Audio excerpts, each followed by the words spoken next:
Hi, my name's Sean Shaler, and I like alcohols that are imported from other countries that seem fancy to me here, but in those countries of origin is typically known as cheap and bad. And that guy over here, did I point the right way? Yeah, I did. That guy over here is Ian Hartford, and he prefers to inject directly into his veins 90% isopropyl alcohol. And we are here today giving you a pokemalarkey, I pronounced my own show name wrong, pokemalarkey episode. Jesse's out for the moment, so Ian's going to fill in with a little filler episode idea we've got.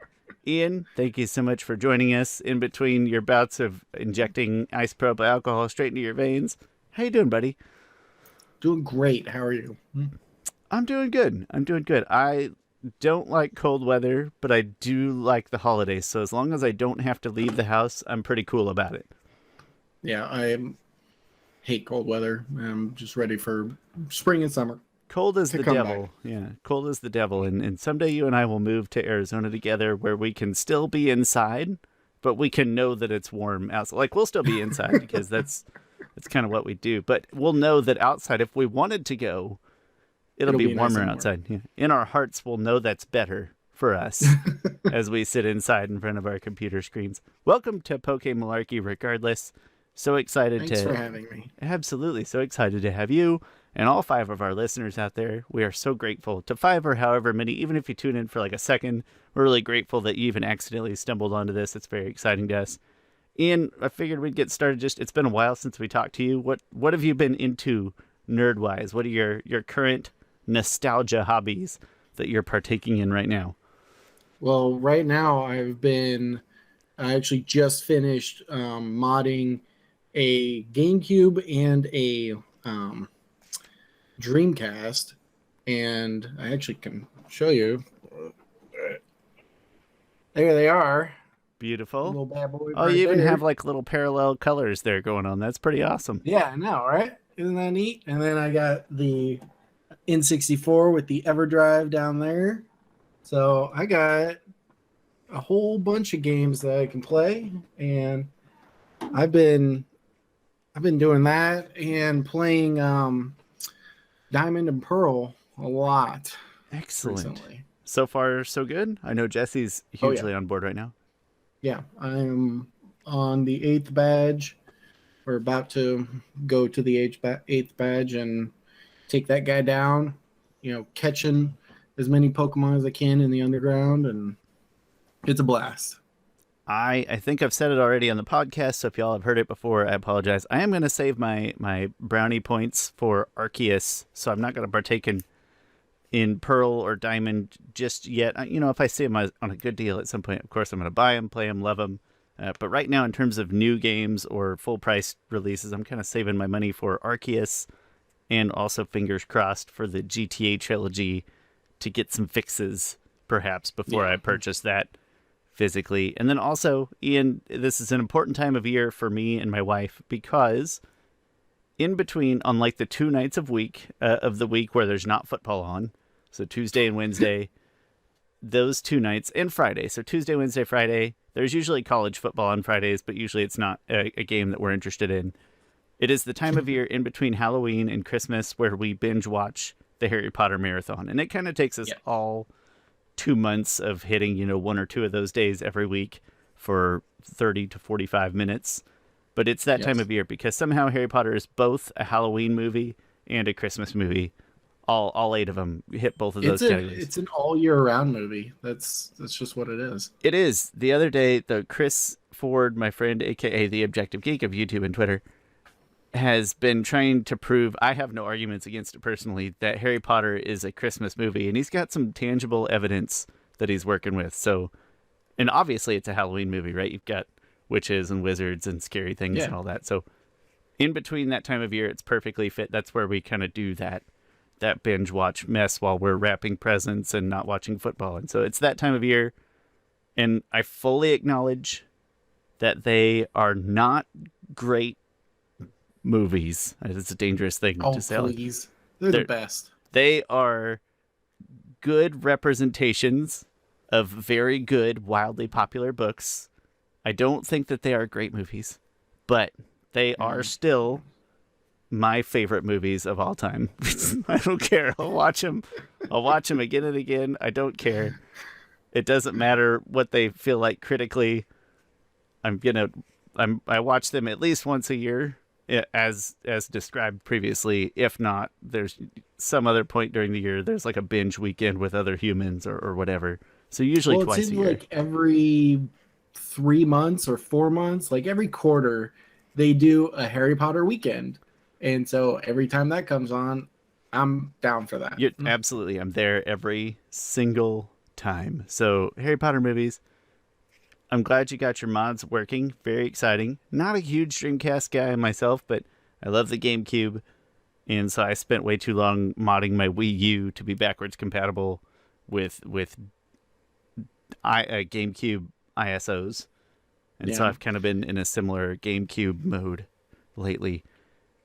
Dreamcast really has like a special place in my heart because it was at a time that like online play was just starting and like I don't know, it was kind of in between so many things and it just had so many great games on it and I played the crap out of so many things. Skies of Arcadia, which was my all-time favorite game, that's came out on that first, so that just that sticks with me. That's awesome. Any of those Christmas gifts? Keeping with the season, Christmas just a few weeks away. Any No. memorable Dreamcast gift memories? No, I never got anything for Christmas on Dreamcast. I don't know. It was a weird, like I said, it was in between stuff. I got an N64 for Christmas. I got a GameCube for Christmas. I got a Game Boy for Christmas. Did not get a Dreamcast. I bought that myself and bought all my games and everything for it. Awesome. So, moving on to the regular topic, we're not going to cover an episode without Jesse. So, as kind of a placeholder without him, I thought we would just each talk about quickly our favorite Indigo League episode. So, in, I suppose, what you would consider season 1 of Pokemon, I guess, your favorite episode. Ian, would you like to go first or would you like me to? You can go first, I guess. I'm going to stick to the episodes that we have covered on the show thus far. I have seen all of Indigo League. I haven't seen much beyond that, to be honest, but I have seen all of Indigo League. But sticking to what we've covered so far, because I think my answer would change big picture, I love Tower of Terror. That's the one in between the two Sabrina gym visits where Ash is trying to catch a Haunter. And I love it because Ash dies, Team Rocket gets all kinds of jacked up in that tower. The stoner Pokemon, the ghost Pokemon, they're all stoners. They're sitting in the basement watching cartoons. It's funny, it's quirky, lots of weird crap happens. And in the end, Ash does what Ash does, which is not actually catch a Pokemon, but kind of perchance upon a happy coincidence, really. So that's a huge episode for me. That's my favorite trilogy of episodes in Indigo League, for sure. It's my favorite, like, little story arc. I love it to bits and pieces. And that episode in the middle is kind of the linchpin. You've got like a serious, kind of scary episode. And then there's an episode that feels like it's going to be scary and it's not. It's just stupid. And that's why I love it. And then another kind of legit scary episode with the other Sabrina episode. So, yeah it's a big one. I can't just watch one of those three. I always got to watch them all three. If I watch any one of them, that was a VHS tape. Maybe the first one that I had was all three of those. I love it. Absolutely love it. You got a favorite? I was either going to say that one or the Haunter versus Kadabra. So I'll go with the Haunter one because it was kind of tied between those ones. But yeah, I like the Haunter and Kadabra one mainly because Haunter and Kadabra are two of my favorite looking Pokemon. I don't really use them much, but I just love how they look. I use them chronically in the original games because I never had I had it too late, so I didn't have people to trade with. But I could always, get a Haunter and a Kadabra, and both were powerful enough to take you a really long way in the game. And so in terms of usage, they were two of my favorites in usage. In terms of looks, if absolutely. you could evolve them, then they became even better. Even better. I always had to cheat to evolve them. I always had to use like a weird Game Shark code just to like start with a Gengar or start with an Alakazam. And then to relieve my guilty conscience, to feel like I achieved something, I would still go catch an Abra and a Ghastly, and then I would level them up to Kadabra.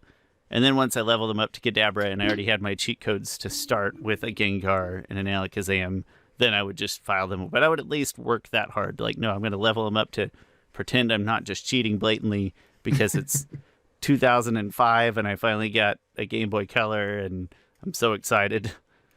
I did the same thing, but I did the like little glitch where you do certain things at a certain time, and I think it's you have to like fight Brock but lose on the first guy, and then go back into Viridian Forest, and then do an escape rope type thing, and then if you walk a certain amount of paces, then you'll be able to get a Gengar at level 1, but you'll be able to catch it, but it'll have a negative amount of XP. And so if you get in one fight with him, he'll level up, but he'll level up to 100. That's awesome. Yeah. I'm not familiar with that one. I'd say I'll have to test it out, but I know I want the next Pokemon game I play to be Arceus, so yeah. Before I replay Red or Blue for a 30th time or whatever, I will have to. It's going to have to be put on the waiting list. If we have Arceus is looking really good. It does, and I just like those minor changes. I love turn-based battle. I prefer turn-based battle because I have no discernible skill. But I always like it when you can do kind of interesting things to keep something truly turn-based, but still spice it up, make it a little different, a little more strategic. So I'm very excited about Arceus. I feel a little bad that we both picked from a similar strand of episodes, so I'm at least going to throw out there as an honorable mention that the episode that Jesse and I will cover next, so we've already watched it, we've already planned it. A little bit of a spoiler alert, but it's called The Punchy Pokemon. It's really high up my list, too. Pikachu puts on a pair of boxing gloves in the beginning, and instead of like actually battling this random Hitmonchan, he puts on boxing gloves and he's trying to fight him that way. Does a little rocket punch that looks really cool and like hits him in the face, but then it doesn't do anything, and then Hitmonchan just lays into him when his trainer randomly shows up. So that's all cute. Team Rocket actually steals a useful Pokemon, but then instead of quitting while they're ahead, they do stupid stuff and get blown away. It's a great episode. So I'll say as an honorable mention, that one that we're about to cover probably next week maybe is a big one for me. Yeah, my honorable mention, since we did go pretty quick, the Primeape one. I love that one because, of course, Ash gets shit. Ash does something right.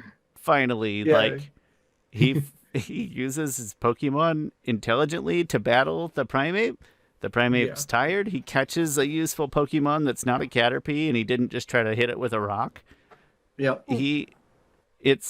Not that time he didn't. It's a proud dad moment for Ash. Yeah. For me, since Ash, presumably, I guess proud parent moment. Do we ever learn about Ash's dad? I don't think we do. Think so. Does he ever even care? Does they ever even like raise a question like, "Hey, Mom, where's Dad?" Or does it just by the wayside the whole time? I think there is an episode where the second episode is that whenever he gets something about like your father would be so proud of you or something like that. Yeah, it took him a whole week to get through Viridian Forest or something like that. That sounds accurate. Yes. Yeah. When they're on the phone, I think that's the second episode. Yeah, I think that was the only time that he was ever mentioned. Well, at least they threw it out there no, he exists, we swear. But let's never talk about it. Who knows where he is? He's out there. We'll never ever speak of this again. Just like we're never speaking of this topic again, Ian. You know why? Because we're done. That's my clunky transition into our Pokedjacent topic. It was very clunky, I admit it.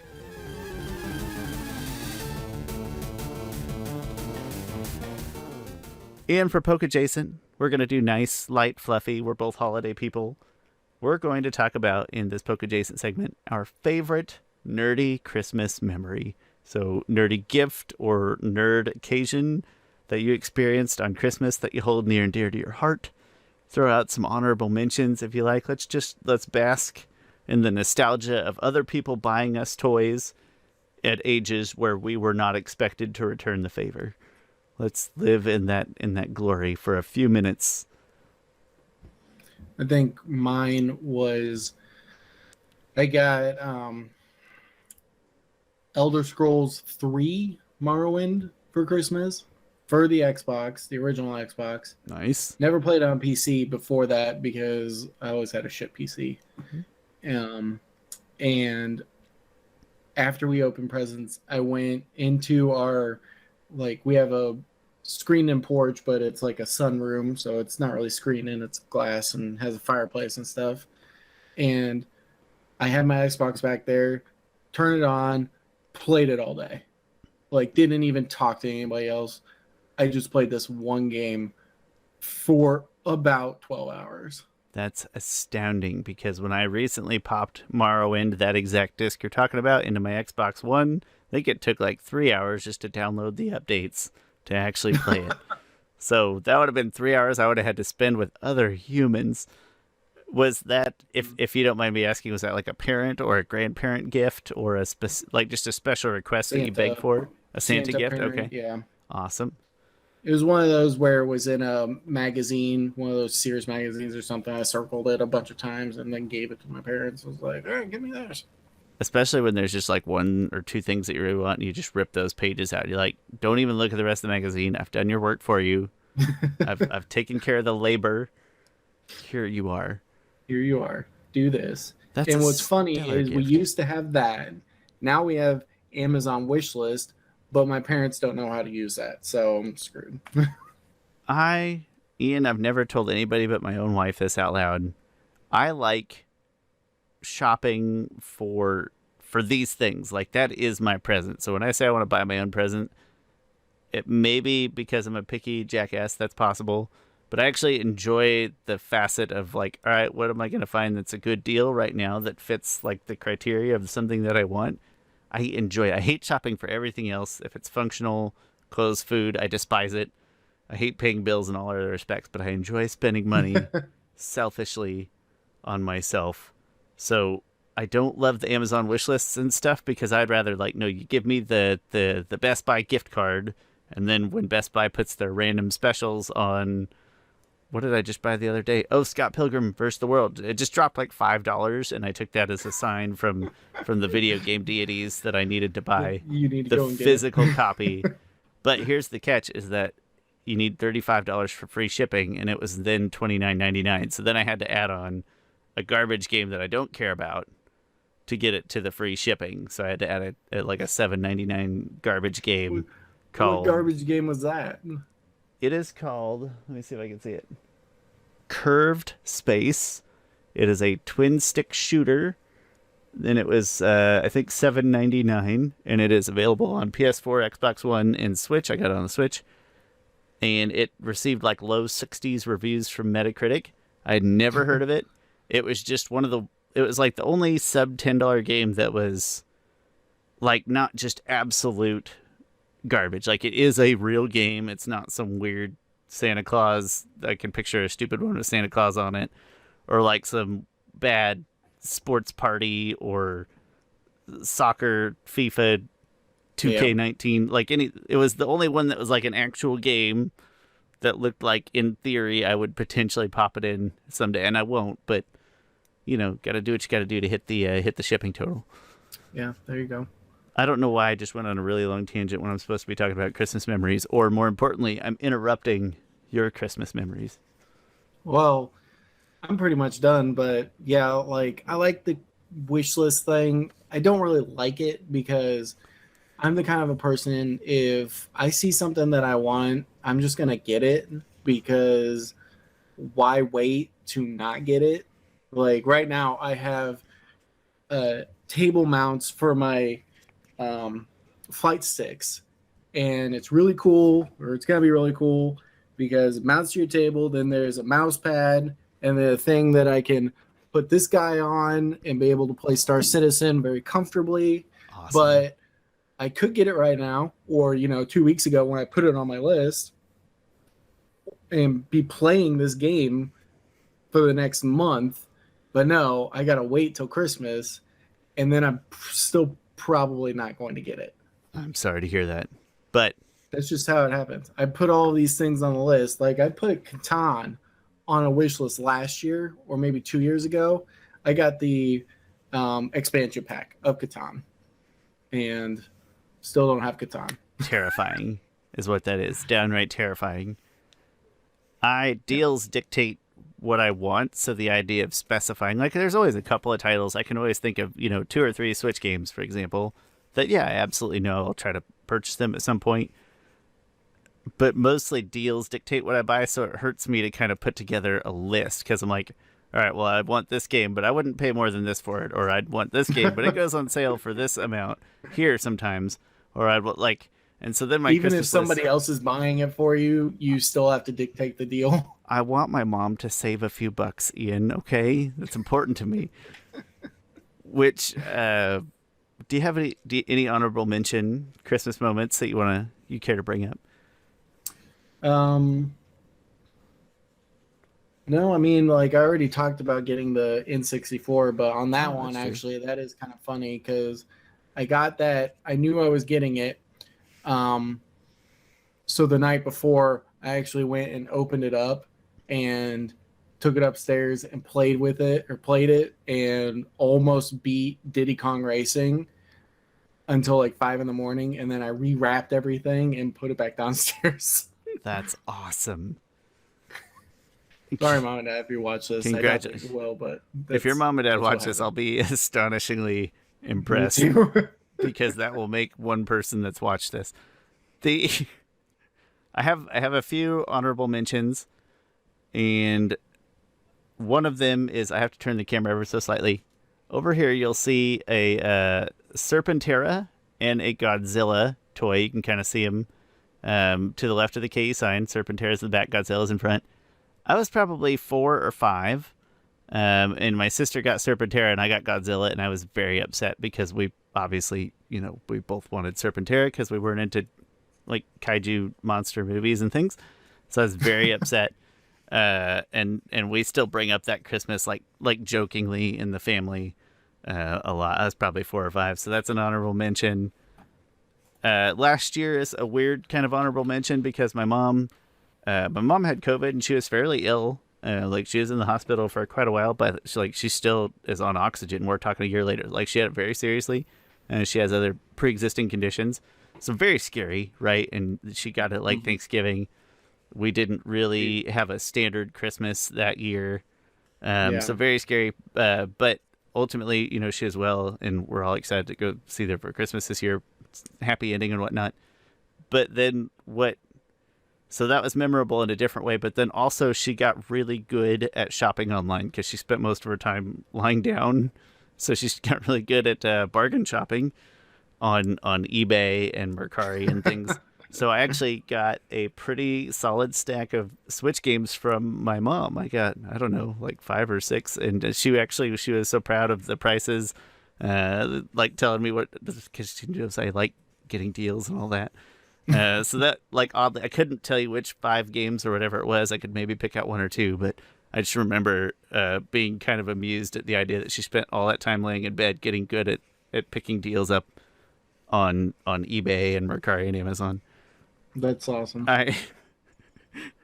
But I think my favorite one I'm going to go with, and I don't remember what year it was, but it kind of reinvigorated my interest in retro games, was that Mom and Dad got me, I was probably in college, like maybe junior or senior year, and up to that point I pretty much had a PS2, and one of my roommates had a PS3, so we mostly played that.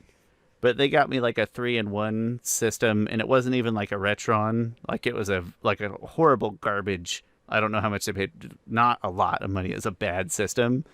But It did the Genesis, Super Nintendo, and like most of the Genesis were like locked out. It would say, "Hey, you can't play this game on this console. It's no licensed console." So it was really a 2-in-1. The buttons on the controller were backwards. They were awful controllers. It was only composite, not HDMI. It was a horrible piece of hardware, and I don't think they expected it to be good. But it kind of reinvigorated my interest in retro, like retro gaming, and kind of inspired me to go dig out what few Super Nintendo and quite a few Nintendo games that we had, and was kind of a big turning point. I want to say if I was a senior in college, most likely, because then the next year I moved to St. Louis for a year, and I did spend a fair amount of time waffling back and forth between my PS2, or more and more as the year went on, I was accumulating more NES games and Super Nintendo games because we had like nothing else to do in the apartment. So like a minor thing that just sort of became very impactful, and it was a good idea that up at that time I would not have thought of. And I don't know what made my parents think of it. Maybe my mom just has a weird premonition of cool stuff like that. So I think that's what I'm going to go as my most memorable gift. I said last year memorable in a different way. And then a couple of like other honorable mentions, individual gifts I got that I still think about sometimes. I got Kingdom Hearts on the PlayStation 2 as like my second new PS2 game that I ever got. Harry Potter books, I basically got a new one every Christmas. They would come out in July. July or August. I'd borrow them from the library and read them or whatever, and then that Christmas my parents would give them to me. My wife's first Christmas gift to me was a KU watch, like a KU National Championship watch. That's pretty cool. I still have that. And then one year I had one or two Green Day albums, and I got really into Green Day as like a junior or senior in high school. And so then I got like every single Green Day album that Christmas, back when CD Trade Post was still important and meaningful. Rest your soul, R.I.P. CD Trade Post. And those are my fantastic Christmas memories. No point to that other than to, like I said, bask in the nostalgia of other people buying us presents before we had money to buy other people presents. That's pretty exciting times. What a time to be alive, Ian. I know, right? That's all I got, buddy. Thanks for joining me. Final thoughts, holiday plans, anything at all you want to share? Now's the time. Get it off your chest. Well, I mean, we have a big family because Caitlin's got a big family. So multiple different Christmases to go to over the weeks, and just a lot stuffed into the end of the year. So it gets a little stressful, but we'll get through it. Testify. Hey, I know that we should cross paths at least one Christmas party.